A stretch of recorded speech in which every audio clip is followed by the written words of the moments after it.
What is going on, everybody? It's your boy Malik. Welcome back to Malik's Water Garden.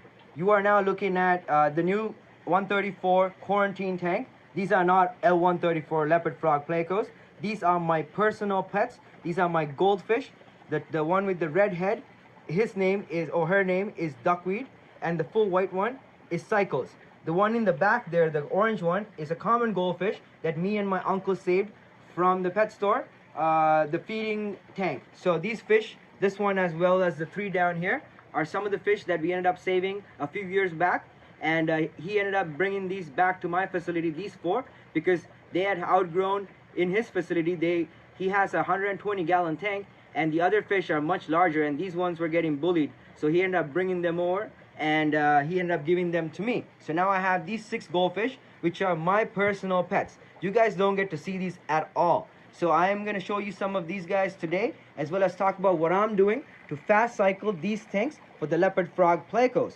Now I'm getting the leopard frog plecos from Yan, the Discus Man, who is a very famous super breeder here in Ontario. He breeds discus as well as many types of plecos, and he's very famous and he's very successful at breeding these animals. So we are going to do a tour of his facility this week, and you will get that video in the coming days. So subscribe down below if you have not, and hit that notification icon so you get updated when that video gets uploaded.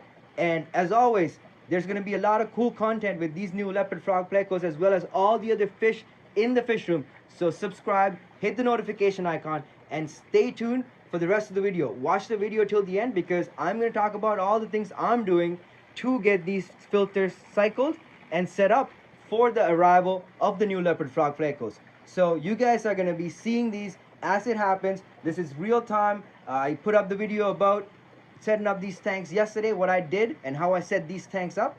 The sand is not in here yet, but the sand will be coming in the next couple of days. It's already here at my house. I just had to wash it and put it in. I just been lazy, so I'm going to do it today. And same time, I'm going to take a lot of these decorations that are in other tanks that have established media on them and plants as well, from not these tanks but other tanks I have in the back. I have quite a bit of plants in the back. I'm going to take a bunch of plants from there and plant these tanks as well. So we're going to do all that in the next couple of days, and we're going to have a fish room tour of Yan, the Discus Man, and we're going to have a lot of new valuable information from him about discus breeding as well as pleco breeding, and we're going to find out what he does to breed his fish and how he is successful, and his tricks and tips. So whatever he's willing to share, which is going to be quite a bit because he's very amazing person. And so we're going to spend some time there, so stay tuned for that video as well, and watch this video till the end, and give this video a thumbs up if you think this is cool. So we're looking at some of the goldfish that are in the tank. These fish are my personal pets that I keep as pets. Other fish I have in the facility are breeding animals that I keep for breeding purposes. They are also my pets, but these actually are my personal pets, and probably my most favorite fish, if not some of my most favorite fish of all times. I've been keeping these guys for a very long time, not these exact fish, but goldfish in general. Since I was a little child, I have bred quite a bit of goldfish, and now I know how to breed and raise fry quite successfully. So if you guys are interested, I can breed these common goldfish for you as a tutorial on how to keep and breed goldfish. These guys are constantly breeding, and that's one of the main reasons why they ended up in my facility, is because these three are quite boisterous. As you can see the water out here, they spray water out of the tank trying to breed all the time, and they are getting bullied by the other fish in the tank because they're probably laying a lot of eggs, which my uncle does not want to deal with in the tank, because they're laying eggs and they're getting chased around by other fish that are in the tank. And so he ended up giving me these 4 fish because he didn't want them anymore. And so they're living in my facility with my 2 goldfish. I am setting up a new tank for them outside of this facility room, so you are going to see that in the coming weeks. So stay tuned for that. And for today's video, we're looking at setting up these filters, which are here. These 2 hang on the backs. The intake sponges are seeded with biological media or biological bacteria, and the glass in the tank, as well as the floor and this giant cave, were all seeded with biological media because it was already in this tank with water and some angelfish in it. The filters, however, are brand new. Also, these were turned off for the longest time, so the media in there are also uncycled. So I am using these fish as well as all the other biological media that was on the glass, which I scraped off, into the tank water after filling it up, to cycle these filters really quickly over the next couple of days to make sure when the fish do arrive, these tanks are completely ready and they're not going to be any ammonia and nitrite spikes. Now right now I checked my parameters, and ammonia and nitrites are reading at 0 or untraceable levels to the API master test kit. Unpaid advertisement there, guys and girls.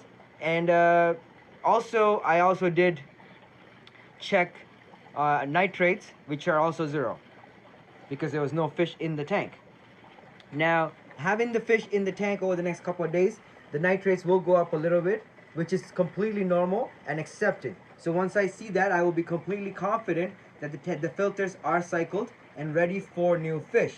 Now, even though they are brand new filters, because there's a lot of biological media in the tank, there's not going to be an issue adding fish into the tank, and even these fish are not having any issues right now. And I'm going to measure the ammonia and nitrites tomorrow morning just to make sure there are no spikes of these fish being in the tank from the last 24 hours. Now, having said that, I'm also going to monitor the new fish that are coming in, and I'm not feeding them too heavily when they come in for the first couple of days. So I do have a lot of leeway to play with, and I know what I'm doing. I've done this quite a bit. But if you are not an experienced fish keeper, this is not advisable. If you are not an experienced fish keeper, please cycle your tank for at least 3 to 5 weeks before adding new fish. Because if you don't do that, your fish will start creating biological waste which cannot be taken out by the filters because the filters are not cycled yet, and will end up crashing your system with nitrate spikes and ammonia spikes, or nitrite and ammonia spikes, which is harmful to your fish. So please cycle your tanks properly before you add fish. Aside from that, I'm also using a lot of these caves and these other structures that I have in the fish room in tanks that are already cycled and have fish in them. So we're taking these caves out of these tanks, and we're moving a lot of these caves, not all of them, but few caves from each tank into these setups. So they are going to have a lot of active media and stuff on the caves as well to help further establish the cycles. Also, I'm taking sand from these tanks that have established sand beds, like handfuls of sand from each tank, and seeding these new sand beds, which I'm going to put in here today after this video, to seed the tank. By doing all these things, my goal is to establish the biological filters and the biological systems in the tank to remove any nitrates, ammonia and nitrites, and convert them into nitrates, so that when the Plecos go in, they're not going to suffer any issues and they're not going to go into a brand new system. I've done this quite a bit now, these particular setups, where I take established tanks or stuff from established tanks and move them into other tanks that I'm newly setting up, and it seems to work quite well. This is something a lot of other people are doing as well. If you watch Joey Mullen, King of DIY, his channel does the same thing. He has set up tanks the same manner, where he will bring fish in from the pet store and he'll be setting up the tank while the fish are acclimatizing for the temperature. So it is completely doable, and I'm not risking my fish's health by doing this, and I am not doing anything that could harm them in any form or manner. These are very expensive fish. I'm spending quite a bit of money to pick them up. I've actually saved up to buy these fish, so their life and their well-being are of paramount importance to me, as well as every other animal in my facility. But considering the financial aspect of things, I definitely am doing everything I can to make sure they are going into a proper setup that is going to be good for them, and they are not going to suffer any type of issues. So another option I have is also, once I have the tank set up, is to move one of my established groups of Plecos into this new tank and then put the new fish to quarantine in one of the established tanks. which would be also the same thing more or less, but would be a safer option, I guess, if you were worried that this tank is not going to be cycled in time. But it is going to be cycled in time. But let's say that was the option, that is also doable.